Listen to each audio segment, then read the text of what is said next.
साथियों नमस्कार। हम लोग आज पढ़ेंगे आरटीआई एक्ट यानी सूचना का अधिकार अधिनियम 2005।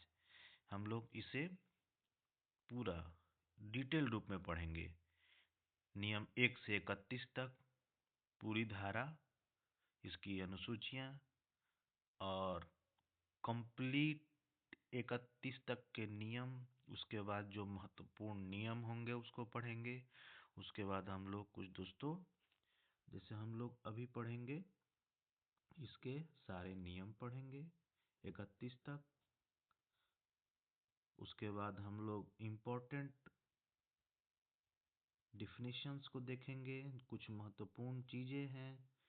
उसके बाद हम लोग इसको दोस्तों इसके बाद हम लोग इसमें जो भी एमसीक्यूज होंगे हर एक्ट से उसको हम लोग करेंगे। इस वीडियो को देखने के बाद दोस्तों उम्मीद है कि आपको आरटी एक्ट पढ़ने की दोबारा ज़रूरत नहीं पड़ेगी, अगर इसको अपने ध्यान से देखा तो चलते हैं सीधे दोस्तों बिना किसी देरी के नियम की तरफ। यानी सेक्शन 1, संक्षिप्त नाम इसमें दिया गया है, विस्तार प्रारंभ दिया गया है, कहाँ तक कहाँ से लागू होगा। यानी यह सूचना का अधिकार नियम 2005 है और इसका संपूर्ण विस्तार संपूर्ण भारत पर है। सेक्शन 2 कहता है दोस्तों परिभाषाएं। एक सूचना क्या होगा, फिर लोक प्राधिकारी होगा, रिकॉर्ड में क्या आएगा। तो कोई भी सामग्री, रिकॉर्ड, दस्तावेज, ज्ञापन, ईमेल, सलाह, प्रेस विज्ञप्ति, ऐसे 14 मैटर हैं जो सूचना के परिभाषा में आते हैं।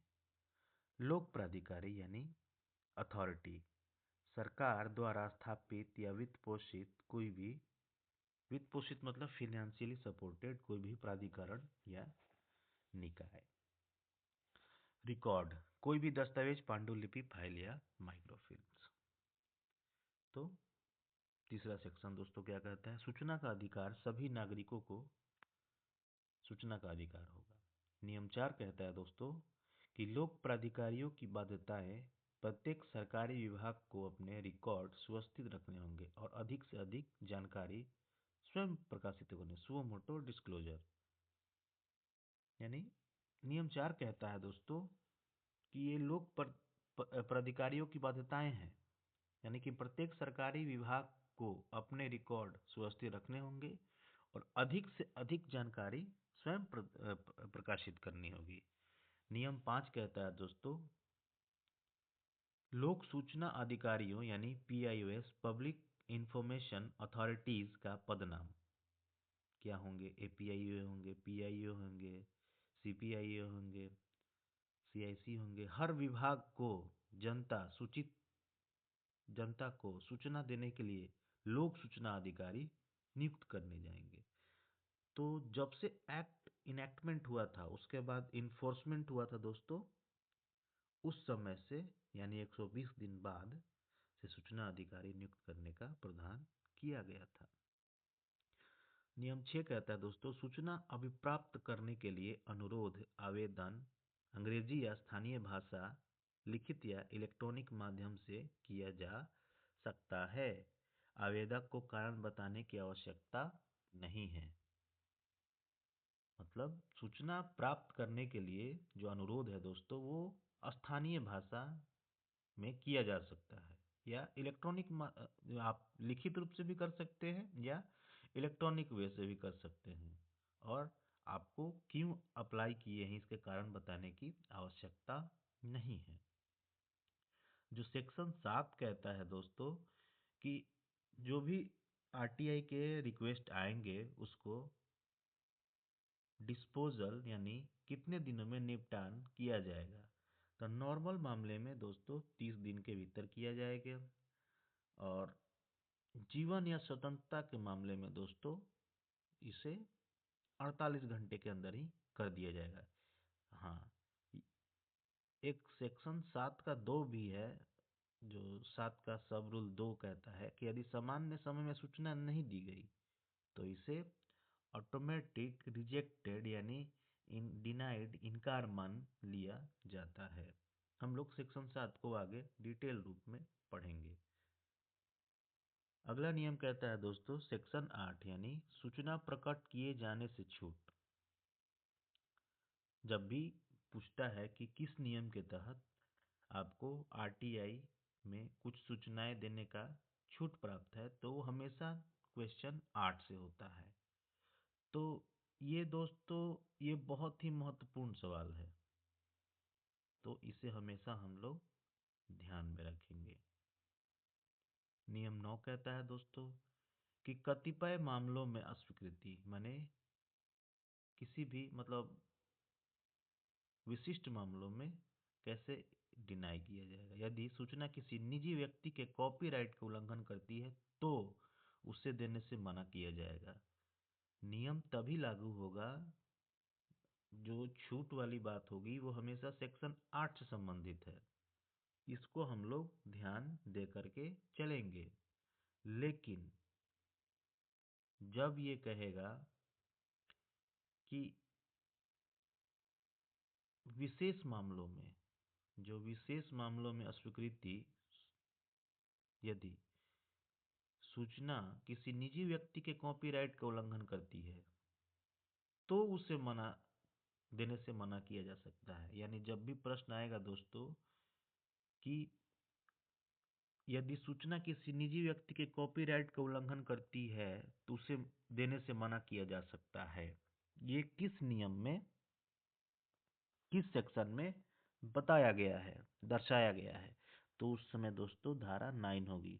लेकिन जब भी छूट की बात होगी तो प्रश्न को हमेशा ये प्रश्न कंफ्यूज करता है, कभी कभी सेक्शन दोनों दे देता है, तो प्रश्न को आपको ध्यान से देना पड़ेगा और इसको आगे बढ़ना पड़ेगा। अब सेक्शन 10 पढ़ते हैं दोस्तों, यानी पृथक्करणीयता यानी सेवरेबिलिटी।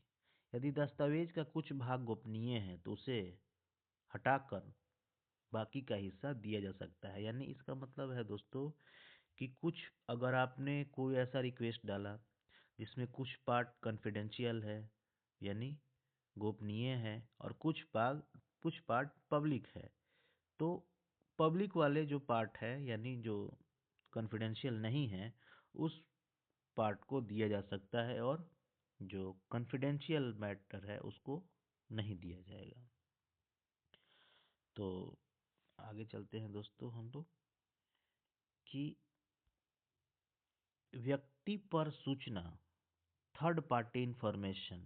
हाँ, ये नियम हमेशा आता है दोस्तों कि थर्ड पार्टी क्वेश्चन भी पूछ देता है कि किस नियम में तीसरे पक्ष यानी किस तीसरे पक्ष की गोपनीय जानकारी देने से पहले, ये तो डिफिनेशन हो गया। प्रश्न ऐसे आएगा कि थर्ड पार्टी की चर्चा आरटीआई के किस एक्ट में की गई है। तो थर्ड पार्टी में दोस्तों ये हमारा नियम 11 में यानी धारा 11 में किया गया है। थर्ड पार्टी से रिलेटेड कुछ प्रश्न आते हैं दोस्तों, अभी आप लोग कहिएगा तो मैं इसको डिस्कस कर दूंगा।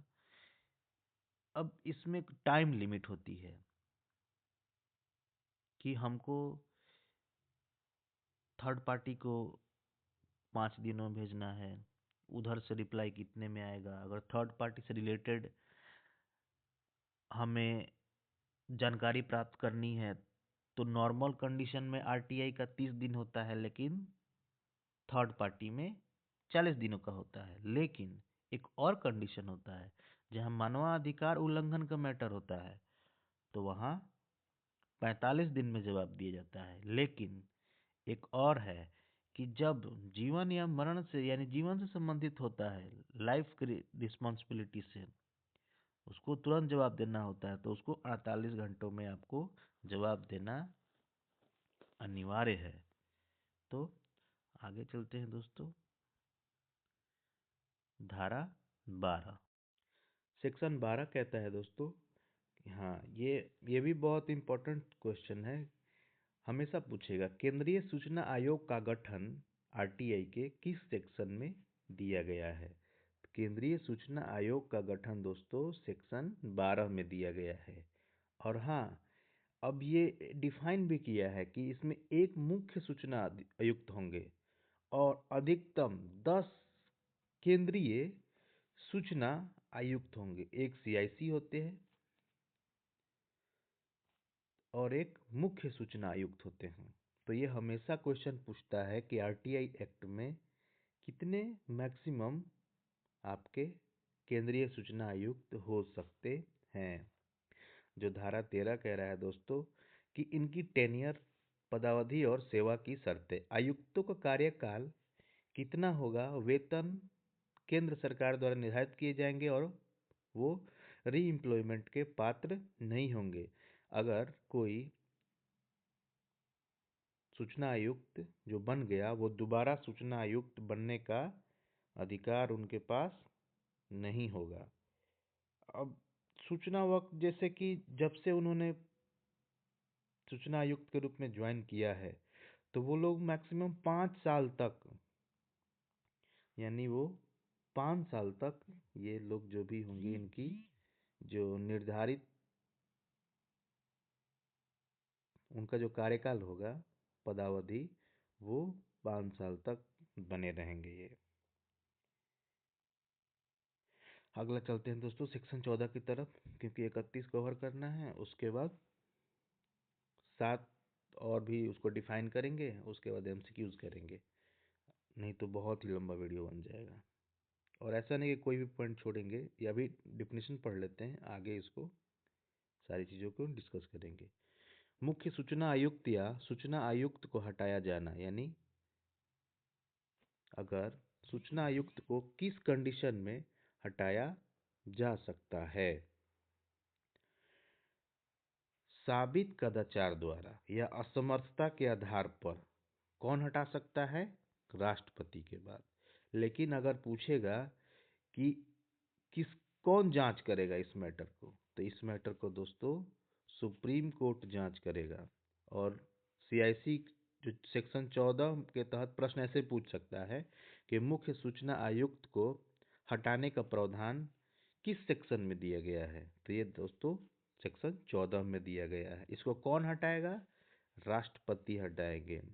ठीक है, किस प्रकार से हटाया जा सकता है, तो साबित कदाचार या इनकैपेबिलिटी, असमर्थता के आधार पर कौन इसकी जांच करेगा, तो सुप्रीम कोर्ट जांच करके इसको हटाया जा सकता है। आगे चलते हैं दोस्तों सेक्शन 15। अभी तो हम लोग पढ़ रहे थे सीआईसी के बारे में, अब हम लोग पढ़ेंगे एसआईसी के बारे में। राज्य सूचना एससीआईसी, राज्य सूचना आयोग, यानी राज्य का गठन। अब केंद्रीय सूचना आयोग का गठन का प्रावधान दिया है दोस्तों 12 में, 12 में दिया था ना। 13 में दिया था इनकी पदावधि और सेवा की शर्तें, कैसे इनको हटाया जाएगा ये दिया है 14 में दोस्तों। 15 में हम लोग पढ़ेंगे राज्य सूचना आयोग का गठन। अब सेम चीजें हैं, जैसे सेंटर में था कि एक सूचना आयुक्त होंगे और 10 अधिकतम केंद्रीय सूचना आयुक्त होंगे, वैसे ही सेम है दोस्तों राज्य सरकार में। जो 15 में जो राज्य सरकार सूचना आयोग का गठन का प्रावधान किया गया है सेक्शन 15 में, उसमें एक राज्य मुख्य सूचना आयुक्त होंगे और अधिकतम 10 राज्य सूचना आयुक्तों की नियुक्ति होगी। 16 भी वैसी ही हैं, इनकी पदावधि और सेवा की शर्तें। 16 इनका आयु 65 वही है, 5 साल तक निर्धारित है। अब इनको भी कौन हटाएगा, तो जांच हमेशा सुप्रीम कोर्ट ही करेगा। सेंटर में राष्ट्रपति हटाएगा और स्टेट में दोस्तों इनको राज्यपाल हटाएगा। प्रोसीजर क्या रहेगा, साबित कदाचार या असमर्थता के आधार पर सेम है। 12 में हम लोग सेक्शन, क्योंकि इसलिए मैं इसको जोड़ दे रहा हूँ ना, क्योंकि ये हमेशा सवाल में आया है। मैंने 20 सवाल इससे राज्य सूचना आयुक्त, केंद्रीय सूचना आयुक्त, उनकी कार्यकाल, उनको हटाया कौन जांच करेगा, ये हमेशा आते रहता है। तो ये बहुत ही महत्वपूर्ण सवाल है। आयोग की शक्तियां क्या है, आयोग को शिकायत प्राप्त करने वाल और जांच करने का अधिकार है। अगर पूछेगा कि जो भी राज्य सूचना आयोग है उसकी शक्तियाँ किसके बराबर, ये आते रहता है, तो ये सिविल कोर्ट के बराबर है। अब जो सेक्शन 19, ये भी बहुत महत्वपूर्ण है। अपील, एक होता है प्रथम अपील और उसके होता है द्वितीय अपील। वरिष्ठ अधिकारी के पास जाता है ये 30 दिनों में अपील। प्रथम अपील हम लोग 30 डेज के अंदर करते हैं। अपील जैसे क्या होता है कि कोई भी आपने एप्लीकेशन यानी आरटीआई डाला, आपका जवाब आपको सही नहीं मिला, जो आप चाह रहे थे वो नहीं मिला, तो आप क्या करेंगे, आप 30 डेज के भीतर उसको आप दोबारा रीअप्लाई, एक जब आप कभी आरटीआई फाइल करेंगे तो उसमें अपील का ऑप्शन आता है, वहाँ से आप अपील करेंगे। फर्स्ट अपील 30 डेज के अंदर में। अगर उसके बाद भी आप उससे संतुष्ट नहीं हैं तो सेकेंड अपील सूचना आयोग के पास जाएगा, वो 90 डेज के भीतर करना पड़ता है। ठीक है।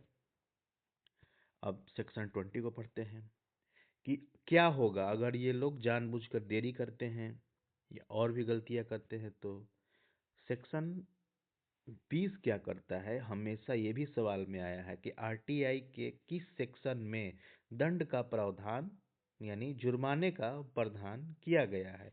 तो सेक्शन 20 है दोस्तों। यानी यदि अधिकारी जानबूझकर देरी करता है तो उसे 250 रुपये डेली के हिसाब से या मैक्सिमम उसे 25,000 रुपये तक जुर्माना लगाया जा सकता है। जो भी एक कर्मचारी अगर वो ईमानदारी से काम कर रहा है और तो उसके जेब से अगर 250 रुपया भी गया तो उसको बहुत बड़ी चीज़ें होती हैं। 25,000 तो समझ जाइए कि सैलरी आधे की बात है। आगे बढ़ते हैं दोस्तों 21 पर। श्रद्धापूर्वक की गई कार्रवाई का संरक्षण, यानी इस अधिनियम के तहत ईमानदारी से कार्य करने वाले अधिकारी पर कोई कानूनी मुकदमा नहीं चलाया जाएगा। अगर गलत है तो उसके लिए नियम 20 है कि आप कर सकते हैं, लेकिन अगर ईमानदारी से कार्य किया गया है तो उसको इम्यूनिटी भी सेक्शन प्रदान करती है। यानी क्या है, इस अधिनियम के तहत ईमानदारी से कार्य करने वाले अधिकारी पर कोई कानूनी मुकदमा नहीं चलाया जाएगा।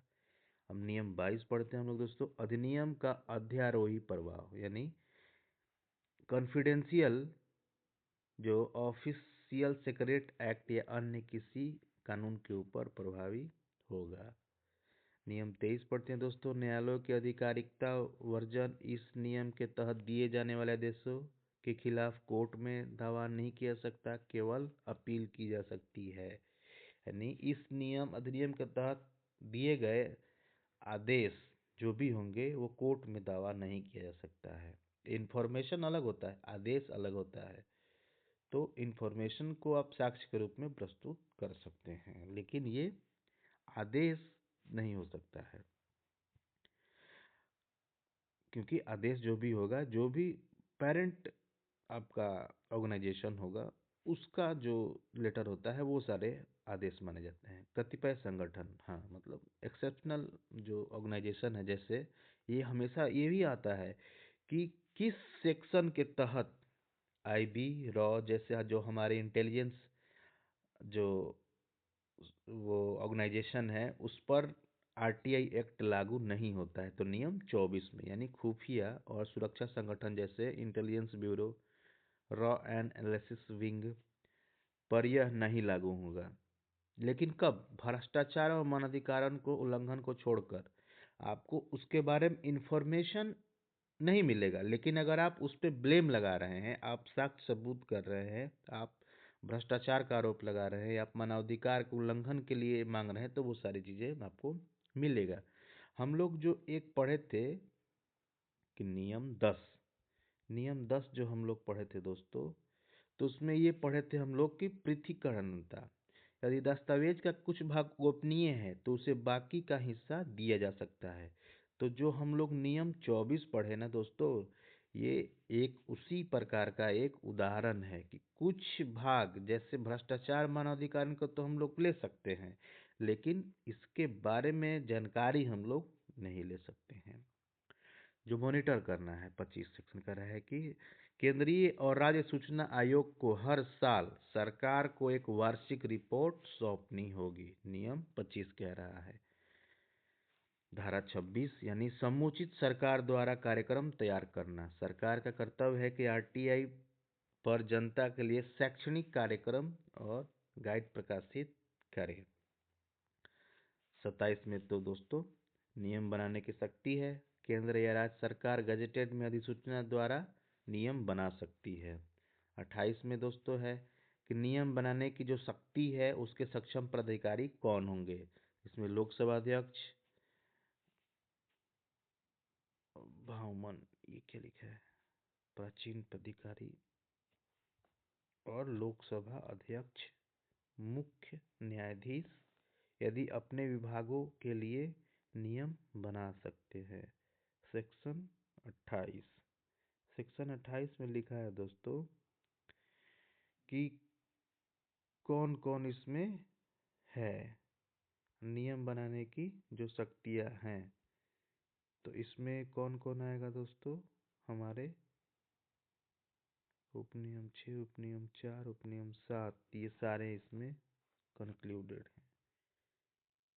यानी लोकसभा अध्यक्ष, मुख्य न्यायाधीश अपने विभागों के लिए नियम बना सकते हैं। 29 है नियमों को रखा जाना। 27 और 28 के तहत बनाए गए हर नियम को सांसद या विधानसभा के समक्ष रखे जाना अनिवार्य है।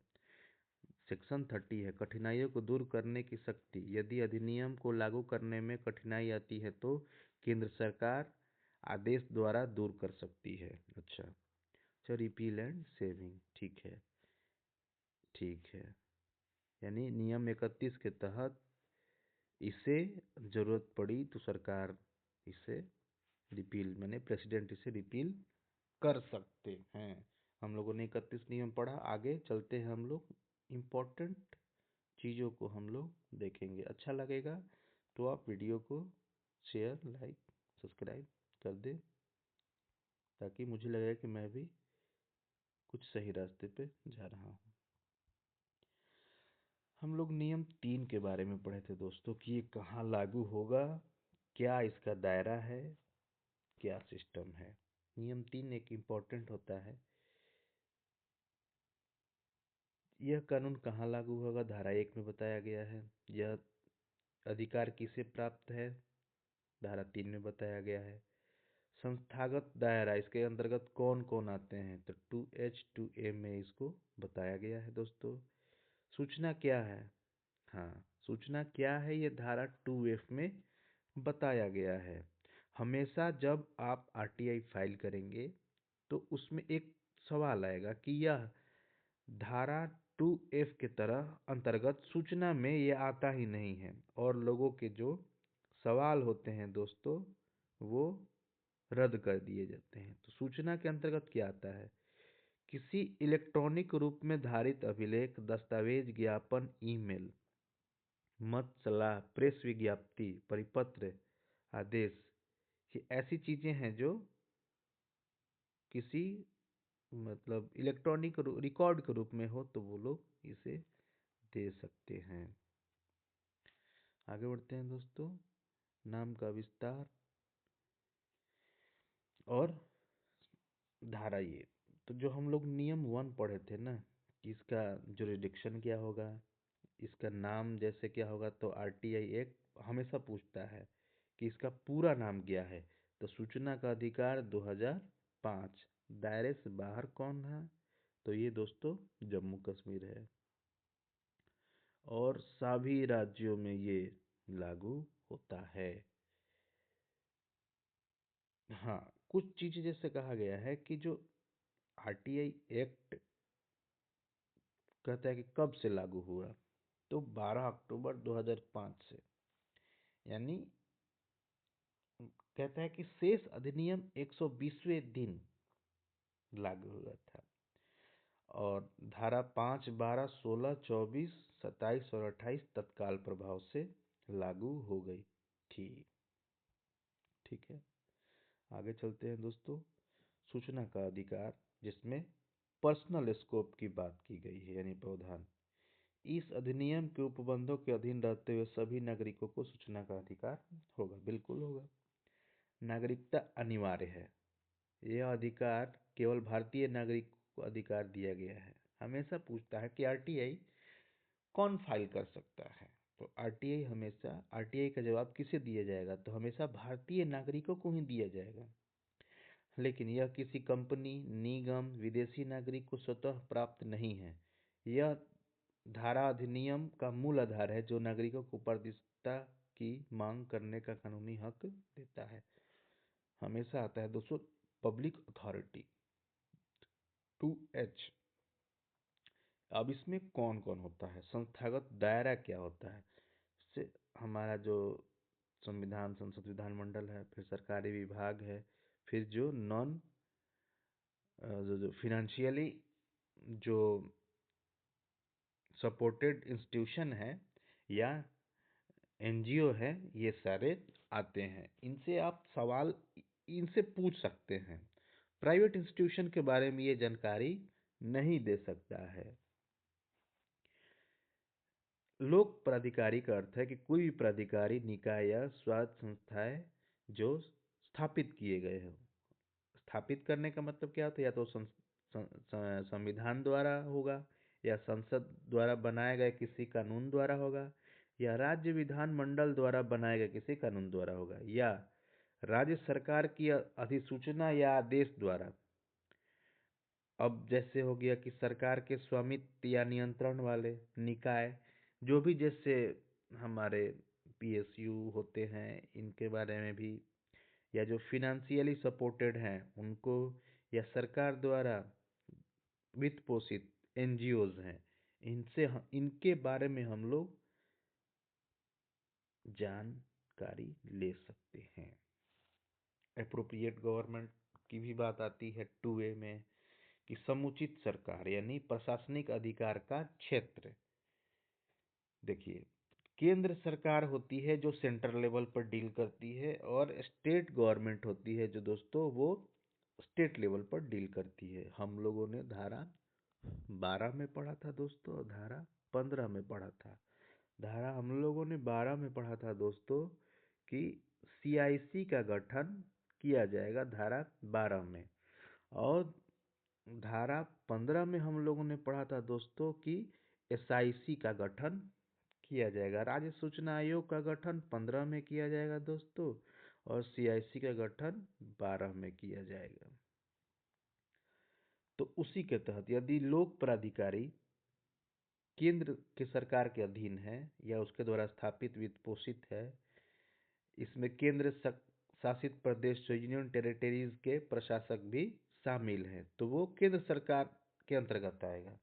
राज्य सरकार में यदि लोक प्राधिकारी द्वारा राज्य सरकार के अधीन है, उसके द्वारा स्थापित किया गया है, तो ये राज्य सरकार उसकी सूचना देगी। महत्व क्या है, इंपॉर्टेंस क्या है, यह तय करता है कि अपील केंद्रीय सूचना आयोग में होगी या राज्य सूचना आयोग में।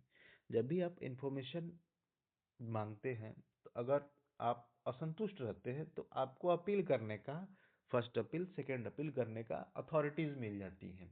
तो ये अपील किसके पास जाएगी, केंद्र सरकार को और राज्य सरकार को। और ये भी है कि इनको हर साल रिपोर्ट भी देना है, इसलिए अगर और रिपोर्ट नहीं भी देते हैं, अगर ये गलत जानकारी देते हैं तो उसकी पेनल्टीज है।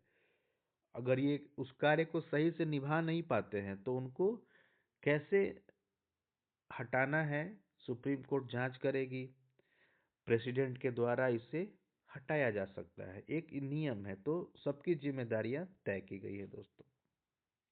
सूचना का परिभाषा क्या होता है, 2F हमेशा आएगा। विस्तृत सूचना का यानी सब्जेक्ट मैटर टू स्कोप, सूचना की परिभाषा क्या होगी, तो सैंपल्स जो रिकॉर्ड है, मेमोज है, इलेक्ट्रॉनिक डेटा जो किसी भी रूप में रखी गई है, ईमेल या ओपिनियन ये सारी चीज़ें आपसे जानकारी। सूचना का अर्थ है किसी भी रूप में कोई भी सामग्री जिसमें शामिल है क्या? अभिलेख, दस्तावेज, ओपिनियंस, सलाह, प्रेस विज्ञप्तियाँ, परिपत्र यानी सर्कुलर, आदेश, लॉग बुक्स यानी संविदाएं, रिपोर्ट, सैंपल्स और मॉडल, इलेक्ट्रॉनिक डाटा किसी भी रूप में, निजी निकाय की सूचना यानी ऐसी सूचना जो किसी तत्समत प्रवृत्ति कानून के तहत लोक पदाधिकारी द्वारा प्राप्त हो। सूचना का अधिकार 2J, ये भी इम्पोर्टेंट पॉइंट है। जैसे हम लोग इंस्पेक्शन वाले कार्यों में, जैसे दस्तावेजों और अभिलेखों का निरीक्षण करना, नोट्स और प्रमाणित प्रतियां यानी दस्तावेजों और अभिलेखों से नोट्स लेना या उसकी प्रमाणित प्रतियां प्राप्त करना। हमेशा आदमी जब एप्लीकेशन करता है ना आरटीआई, तो ये कहता है कि हमें प्रमाणित प्रतियां दें, तो उनको वो देने के लिए इस चीज़ को बाध्य होते हैं कि जो भी दिए हैं हम, मैंने जैसे मान लीजिए कोई भी रेलवे से सूचना मांगा, तो हम बोलेंगे कि हमें प्रमाणित कॉपी दीजिए। तो इसको हम कोर्ट में इस कॉपी के आधार पर हम लोग इसको सबूत के रूप में हम लोग पेश कर सकते हैं, अगर प्रमाणित होगा तो ही। सैंपल, सामग्री के प्रति नमूने लेना यानी electronic data, disk, tape, video, cassette, अन्य रूप में जानकारी प्रिंट आउट लेना। लेकिन इसके चार्जेज भी तय किए जाते हैं दोस्तों, इसको आगे हम लोग चर्चा करेंगे। तो हम लोगों ने पढ़ा इंस्पेक्शन को, नोट्स को पढ़ा, सर्टिफाइड कॉपीज को पढ़ा और सैंपल्स को पढ़ा दोस्तों। आगे चलते हैं। धारा 4, जो पब्लिक अथॉरिटीज हैं उनकी क्या रिस्पॉन्सिबिलिटीज हैं, उनको कोई भी इंफॉर्मेशन को नो सियो मोटो डिस्क्लोजर यानी ऑटोमेटिक स्वतः प्रकरण का करना पड़ेगा। प्रत्येक लोक प्राधिकारी का दायित्व है कि वह मांगे जाने से पहले क्या करेगा? धारा 4 का 1 का सब रूल बी कहता है अपने संगठन कार्यों, शक्ति और कर्मचारी और निर्णय लेने की प्रक्रिया यानी डिसीजन ऑफ मेकिंग प्रोसेस के विवरण को प्रकाशित करेगा। सी इसमें क्या कहता है? महत्वपूर्ण नीतियों की घोषणा करते समय, निर्णय लेते समय सभी प्रासंगिक तथ्य प्रकाशित करें। आप कहेंगे कि इतनी छोटी छोटी इतनी डीप क्वेश्चन किसके लिए? तो दोस्तों अभी आरआरबी मिनिस्ट्रियल का फॉर्म आया है, जिसमें हमारा दोस्तों SWI डायरेक्ट कोटा जो 15% होता है दोस्तों, 15%, 35% और 50% ऐसे काम करता है दोस्तों। तो 3 तरीके से ये काम करता है। तो 15% जो हम लोग डायरेक्ट जब भी ओपन से आया है मिनिस्ट्रियल एंड आइसोलेशन में, और 35% जो LDC कोटा होता है, 50%। तो ये 15% में ना डीप डीप सवाल पूछा है। तो जो भी साथी फॉर्म भरे हैं तो उसके लिए ये बहुत ही महत्वपूर्ण होगा। आप लोग देखेंगे कि एक एक अंदर अंदर की जो रूल्स है ना उनको पूछा गया है। अब हम लोग मेन सब्जेक्ट पे आते हैं कि महत्वपूर्ण नीतियों की घोषणा करते समय या निर्णय लेते समय सभी प्रासंगिक तथ्यों का प्रकाशित करें। हाँ, क्वासी जुडिशियल आया था ये 19 वाले में।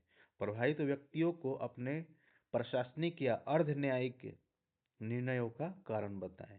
ये 4(1) का जो डी है दोस्तों, यानी प्रभावित व्यक्तियों को अपना प्रशासनिक या अर्ध न्यायिक निर्णयों का कारण बताएं। नियम जो लोक पदाधिकारी है उनको नियम 4 का डी में किया गया है। धारा जो 5 है दोस्तों, लोक सूचना अधिकारियों के पदनाम किसके क्या होंगे? हमेशा देखते हैं जो प्रश्न में भी आता है ना, जो डिपार्टमेंटल में आता है कि PIO का नाम क्या है, जो होते हैं ना APIO कौन है, ये पूछा जाता है।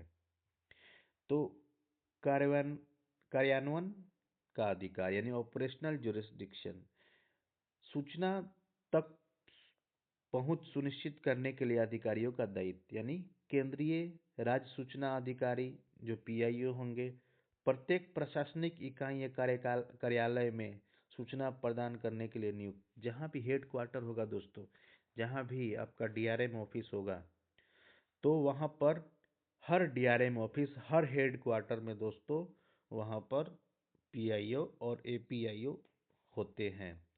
राज्य सूचना राज्य लोक सूचना अधिकारी, सॉरी, सहायक सहायक लोग एक होते हैं पीआईओ, एक होते APIO, public information officer, assistant public information officer. उप मंडल यानी सब डिविजनल या उप जिला स्तर पर आवेदन प्राप्त करने और उन्हें आगे भेजे जाने के लिए। समय सीमा तो जानते हैं दोस्तों, अधिनियम लागू होने के 100 दिनों के भीतर इन अधिकारियों की नियुक्ति होनी अनिवार्य थी। एक ये स्ट्रक्चरल दिखाया गया है दोस्तों, एक ये स्ट्रक्चर दिखाया गया है कि क्या होता है।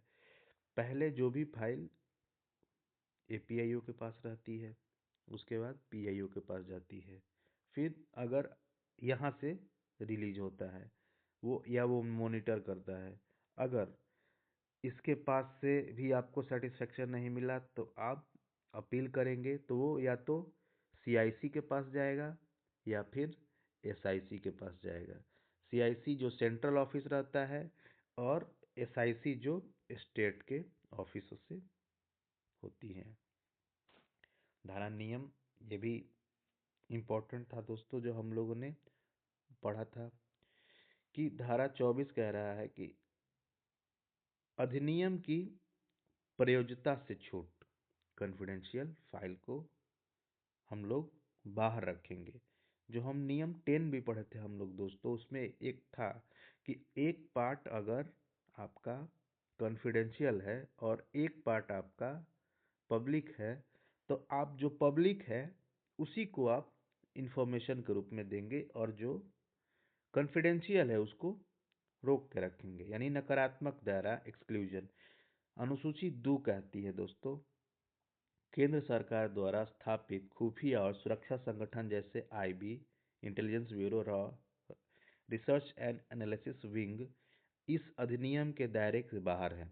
राज्य एजेंसियों के बारे में, राज्य सरकारें भी अधिसूचना द्वारा अपने खुफिया संगठन को छूट दे सकती हैं।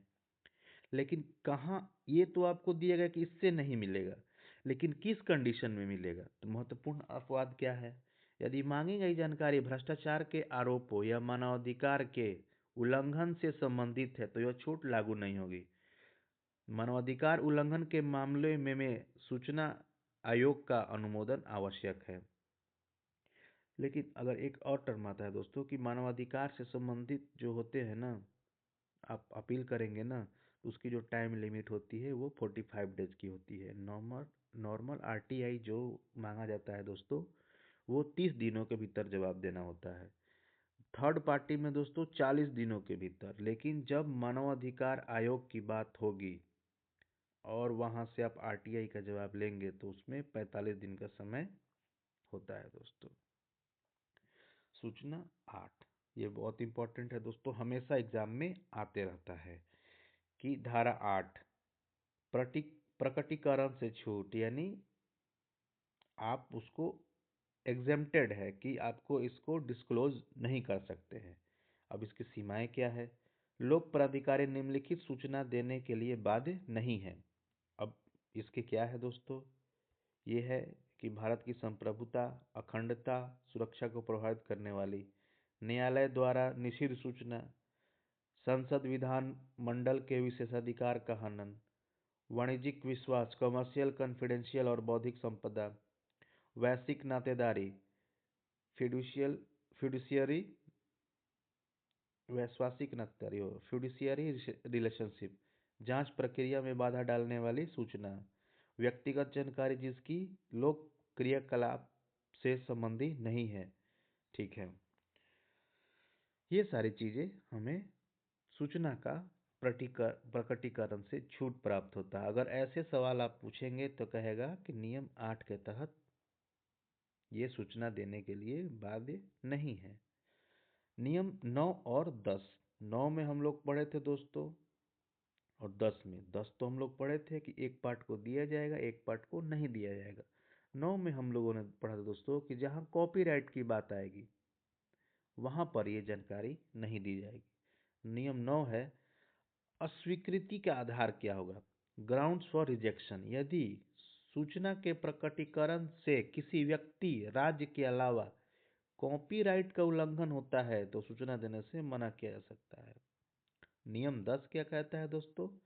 कि दायरे का समायोजन, यदि किसी दस्तावेज के एक भाग में छूट प्राप्त है और शेष भाग में नहीं, तो छूट प्राप्त भाग को अलग किया जा सकता है। शेष भाग को अधिनियम के दायरे में आता है और प्रार्थी को उपलब्ध कराना चाहिए। ये बात है। अगले स्लाइड की तरफ चलते हैं दोस्तों। थर्ड पार्टी की बात है। बहुत ही जो सेक्शन 11 है दोस्तों, ये इंपॉर्टेंट चीज है।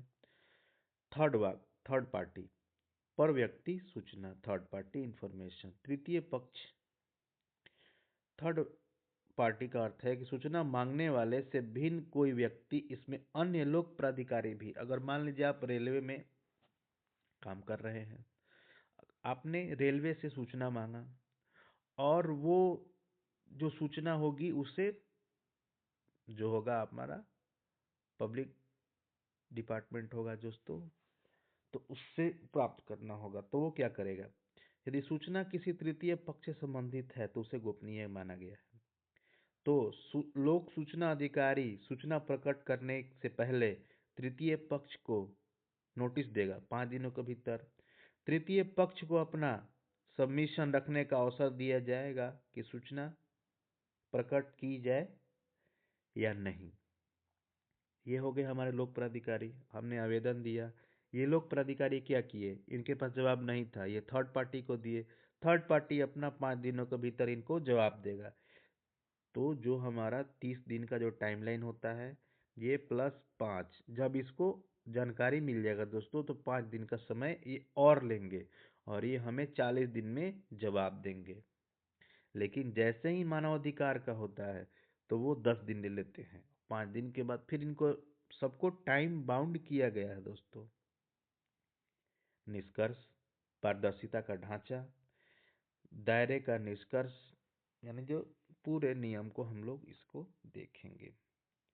आरटीआई नियम 2005 ने पारदर्शिता का एक विस्तृत ढांचा तैयार किया है। भौगोलिक जो हम लोग ये पढ़े थे, जम्मू कश्मीर को छोड़ करके, फिर इसमें कौन कौन आएंगे, एनजीओ और सभी जो सरकार के अंडर में है, विषय वस्तु क्या होगी, सभी प्रकार के डाटा दस्तावेज। अपवाद में क्या रहेगा? सुरक्षा एजेंसियाँ 24 है, नियम 8 है और नियम 9 में कॉपीराइट की चर्चा की गई है। आगे बढ़ते हैं, अब एमसीक्यूज देखते हैं दोस्तों। हम लोग सारी कुल धाराएं और अनुसूचियों जितने भी होंगे, चैप्टर वाइज इसको डिस्ट्रीब्यूट किया गया है कि कैसे कैसे इसको करना है। आगे बढ़ते हैं दोस्तों। पहला प्रश्न हमारा आता है कि धारा 2 च च से कंफ्यूज नहीं करना है दोस्तों, एफ है, ये हमेशा आता है कि धारा 2F के अनुसार सूचना इंफॉर्मेशन में क्या शामिल नहीं है? तो ईमेल, नमूने और ये आंकड़े। तो इसका आंसर होगा दोस्तों क्या है? शामिल है, तो ये सभी शामिल है दोस्तों। अगला क्वेश्चन है, पब्लिक अथॉरिटीज का अर्थ कोई भी प्राधिकारी निकाय जो स्थापित है, किसके द्वारा? संविधान द्वारा है, संसद या राज्य विधानमंडल द्वारा है, सरकार द्वारा जारी अधिसूचनाएं हैं, या एक और होता है फिनेंशियली सपोर्टेड एनजीओज वगैरह। तो ये सारे आते हैं। ठीक है दोस्तों, पब्लिक अथॉरिटीज की ये हमेशा आरआरबी मिनिस्ट्रियल वेलफेयर जो आता है उसमें ये डीप में जाता है दोस्तों। आगे चलते हैं दोस्तों। अध्याय जो है डेफिनेशन और कॉम्पिटेंट ऑफिसर, यानी प्रश्न 3 कह रहा है कि आरटीआई अधिनियम 2005 का विस्तार कहाँ तक है? संपूर्ण भारत पर है दोस्तों, के संपूर्ण भारत पर। तो इसका आंसर हो जाएगा दोस्तों बी। नियम 4, प्रश्न 4 करेगा धारा 2 क के 2 यानी 1 के तहत समुचित सरकार का अर्थ क्या है? यानी केवल केंद्र सरकार, केवल राज्य सरकार, केंद्र सरकार, राज्य सरकार या संघ राज्य क्षेत्र का प्रशासक, इसमें सब आते हैं। तो ये इसका आंसर हो जाएगा सी दोस्तों। आगे चलते हैं प्रश्न 5 की तरफ। अब हम लोग अधिकार और जो ऑब्लिगेशंस हैं, राइट और ऑब्लिगेशंस के बारे में बात करेंगे। धारा 3 के अंतर्गत सूचना का अधिकार किसे प्राप्त है? तो केवल सरकारी कर्मचारी को नहीं, सभी नागरिकों को बिल्कुल, सभी निवासियों नहीं, विदेशी को नहीं, केवल पंजीकृत नहीं। इसका आंसर होगा दोस्तों बी, सभी नागरिकों को। प्रश्न 6 कह रहा है कि धारा 4(1) के ख यानी बी के तहत प्रत्येक लोक प्राधिकारी को अधिनियम लागू होने के कितने दिनों के भीतर अपने संगठन का प्रकाशित करना अनिवार्य था? तो दोस्तों ये 120 दिनों के भीतर प्रकाशित करना अनिवार्य था। प्रश्न 7 कह रहा है दोस्तों, यदि कोई प्रार्थी लिखित अनुरोध करने में असमर्थ है तो धारा 6(1) के प्रोविजियो के अनुसार लोक सूचना अधिकारी पीआईओ का कर्तव्य क्या है? तो आवेदन को अस्वीकार करना नहीं, बी कह रहा है कि उसे मौखिक रूप से स्वीकार करना नहीं, सी कह रहा है उसे लेखनबद्ध करने में उचित सहायता प्रदान करना, यानी सी होगा इसका आंसर। आगे चलते हैं दोस्तों प्रश्न 8। सूचना प्राप्त करने के लिए अनुरोध के लिए कौन सी भाषा का प्रयोग किया जा सकता है? तो ये डी होगा दोस्तों, सॉरी सी होगा, हिंदी, अंग्रेजी या क्षेत्र की राजभाषा। इसका आंसर जो नियम में लिखा गया है वो। अब जैसे मान लीजिए कि हिंदी भाषी शासित क्षेत्र में आप तमिल में पूछ दीजिएगा, थोड़ा ना जवाब दे पाएगा। जिस रीजन से, या तो एक चलता है दोस्तों हमारे यहाँ हिंदी, जो भी जैसे मान लीजिए आप यूपी में सवाल पूछ रहे हैं तो हिंदी में चलेगा, या तो इंग्लिश में पूछेगा, या जहाँ की यहाँ की जो क्षेत्र भाषा है उसमें पूछेगा। आप तमिल में पूछिएगा तो कितना जवाब दे पाएगा? वो तमिल वालों से पूछेगा, लेगा नहीं लेगा, या कह देगा कि ये प्रॉपर एप्लीकेशन नहीं, रिजेक्ट कर देगा। आगे बढ़ते हैं दोस्तों, अध्याय 2 यानी अनुरोधों का निपटान, सेक्शन 7 कह रहा है, ये इम्पोर्टेंट है। जो रिक्वेस्ट है उसको निपटारा कैसे किया जाएगा? प्रश्न 9 की तरफ चलते हैं कि सामान्य परिस्थितियों में लोक सूचना अधिकारी को अनुरोध प्राप्त होने के कितने दिनों के भीतर सूचना देनी होगी? तो दोस्तों ये इनको 30 डेज में देनी होगी। 7 का 1 कहता है, ये याद रखिएगा। 7 का 1 उनको जो सेक्शन है कितने दिनों में डिस्पोज करना है, ये हमेशा क्वेश्चन पूछता है किस सेक्शन में, किस सेक्शन के तहत किसी भी रिक्वेस्ट को डिस्पोज करने का बाउंडेशन किया गया है। तो सेक्शन 7 का 1। प्रश्न 10 है दोस्तों, यदि मांगी गई जानकारी किसी व्यक्ति के जीवन या स्वतंत्रता, लिबर्टी से संबंधित है, लाइफ और लिबर्टी, तो वो कितने समय में दी जानी चाहिए? तो ये दोस्तों 48 घंटे में दी जानी चाहिए। अगला है दोस्तों एक्सेप्शन और एग्जेम्पशन। प्रश्न 11 आते हैं कि सेक्शन 8 क के तहत वह सूचना देने से मना किया जा सकता है जो प्रभावित क्या करता है? भारत की संप्रभुता, अखंडता, हाँ बिल्कुल, राज्य की सुरक्षा बिल्कुल, विदेशी राज्यों के साथ संबंध, ठीक है। तो ये नियम डी में यानी ऑप्शन डी होगा। जो प्रश्न 12 है दोस्तों, मंत्रिमंडल के कागजात, कैबिनेट पेपर्स, जिसमें भारतीय मति परिपद के विचार विमर्श अभिलेख हैं, कब सार्वजनिक किए जा सकते हैं? कभी नहीं। निर्णय लिए जाने के बाद और मामला पूरा होने के बाद, ठीक है। 10 साल बाद नहीं। ये दोस्तों इसका आंसर होगा बी, निर्णय लिए जाने के बाद। एक इंटरलोकेटरी नेचर जो टाइप के होते हैं ना क्वेश्चन, जो बीच में अभी एक्सप्लेनेटरी है, उनको भी नहीं दिया जाता है। दूसरा चैप्टर में हम लोग आ रहे हैं व्यक्तिगत जानकारी और पर व्यक्ति यानी थर्ड पार्टी के बारे में। सेक्शन प्रश्न 13 में सेक्शन 8 कह रहा है, 8 का ज जो कह रहा है, ये हमेशा जो आरआरबी मिनिस्ट्रियल में ना जो दोस्तों सवाल होता है ना, वो ऐसे होता है, वो सब रूल को पूछेंगे वो, तो ये इम्पोर्टेंट है। के तहत व्यक्तिगत सूचना को कब प्रकट किया जा सकता है? यदि व्यक्ति ने सहमति दी हो, लोक सूचना अधिकारी संतुष्ट हो कि लोक व्यापक हित है, यदि वह करदाता है, इनमें से कोई नहीं। यानी सेक्शन 8 के जो ज है उसमें व्यक्तिगत सूचना को कब प्रकट किया जा सकता है? तो ज में दोस्तों यह नहीं दिया जा सकता है। अब सेक्शन हम लोग 14 पढ़ते हैं दोस्तों, प्रश्न 14 पढ़ते हैं। धारा 11 के तहत यदि सूचना किसी थर्ड पार्टी से संबंधित है तो उसे सबमिशन करने के लिए कितने दिन दिए जाते हैं? तो दोस्तों थर्ड पार्टी सेक्शन 11 में है दोस्तों, तो उसे कितने दिन दिए जाएंगे? तो इसमें कहीं 5 दिन दे रहा है, कहीं 10 दिन, तो जो पूरा समय होगा दोस्तों वो 10 दिन होगा। लेकिन थर्ड पार्टी को जब सबमिट करने होते हैं दोस्तों तो उसे कह रहा है कि 5 दिन के भीतर नियम में इसमें जो होगा दोस्तों, इसमें हमारा जो होगा नियम वो इसका आंसर होगा दोस्तों 5 दिन। आगे चलते हैं। देखिए महत्वपूर्ण समय सीमा मैट्रिक्स जो इम्पोर्टेंट है। जीवन स्वतंत्रता से संबंधित सूचना सेक्शन 7 के तहत तो 48 दिन में देना है। सामान्य सूचना प्रदान करने में 30 दिन में देना है। आवेदन सहायक जन सूचना अधिकारी के माध्यम से दिया गया है तो 35 दिन लगेगा। थर्ड पार्टी में शामिल है तो वो 40 दिन लगेगा। मानवाधिकार उल्लंघन के मामले में जो शेड्यूल 2 में आता है वो 45 दिन लगेगा।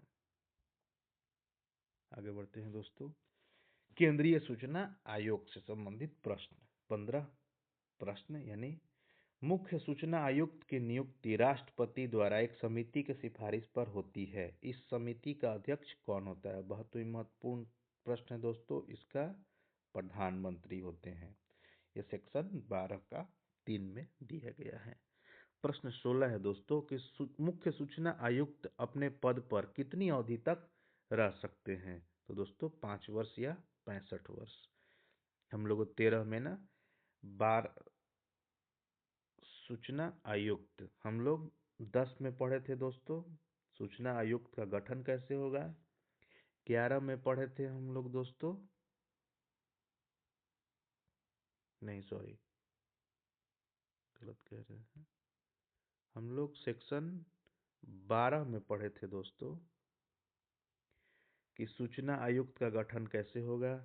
13 में पढ़े थे हम लोग उनको कि पदावधि वो शर्तें पढ़े थे हम लोग, तो इसमें ये दिया गया है। आगे बढ़ते हैं।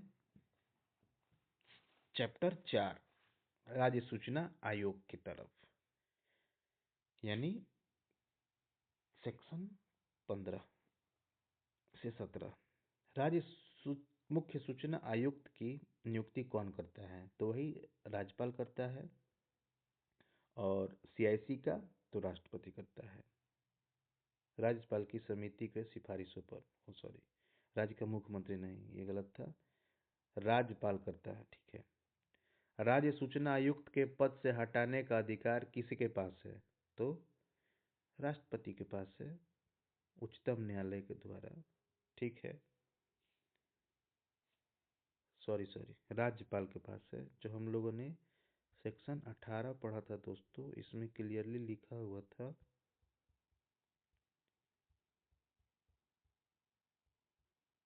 सेक्शन 18 हम लोगों ने पढ़ा था दोस्तों, हाँ, कि 17 में था कि राज्य मुख्य सूचना आयुक्त को हटाने जाना साबित कदाचार या असमर्थता के आधार पर राज्यपाल द्वारा हटाया जाएगा सुप्रीम कोर्ट की जांच के बाद। और जो सूचना आयुक्त की बात थी वो राष्ट्रपति द्वारा हटाया जाएगा सुप्रीम कोर्ट की जांच की बाद। ये सारी चीजें थी दोस्तों। आगे चलते हैं एमसीक्यूज में। कंफ्यूजन ये रहा। 17 था कि राज्य सूचना आयुक्त की नियुक्ति कौन करता है, तो राज्यपाल समिति की सिफारिश पर। राज्य सूचना आयुक्त को पद से हटाने का अधिकार किसके पास थे दोस्तों, तो ये राज्यपाल, उच्चतम न्यायालय की जांच के बाद। ठीक है। अपील और सस्तिया, अपील्स एंड पेनाल्टीज। प्रथम अपीलीय के निर्णय से असंतुष्ट होने पर दूसरी अपील आयोग में कितने दिनों के भीतर की जा सकती है, तो फर्स्ट अपील हम लोग 30 डेज में करते हैं और सेकेंड अपील 90 डेज में करते हैं। क्वेश्चन 20 है, धारा 20 के 1 के तहत यदि कोई पीआईओ बिना किसी उचित कारण पर आवेदन लेने से इनकार करता है तो उस पर कितना दंड, तो उसे दोस्तों 250 रुपये प्रतिदिन और मैक्सिमम 25,000 रुपये लगाए जा सकते हैं। प्रश्न संख्या 21 है दोस्तों, धारा 24 के तहत दूसरी अनुसूची में शामिल खुफिया और सुरक्षा संगठनों पर यह अधिनियम कब लागू होता है, तो दोस्तों ये नियम भ्रष्टाचार मानवाधिकार उल्लंघन के आरोपों में ही होता है। प्रश्न संख्या 22 है, धारा 23 के तहत इस नियम के तहत दिए गए आदेश के खिलाफ क्या हो सकता है, पब्लिक सूट नहीं हो सकती है। किसी भी न्यायालय का कोई वाद ग्रहण करने का अधिकार ही नहीं है, आदेश नहीं है, इन्फॉर्मेशन है, ये हमेशा ध्यान देना है। ठीक है दोस्तों, वीडियो अच्छा लगे तो आप लाइक शेयर सब्सक्राइब कीजिए। धन्यवाद, मिलते हैं अगले वीडियो में। कोई कमियां हो तो सलाह दीजिए।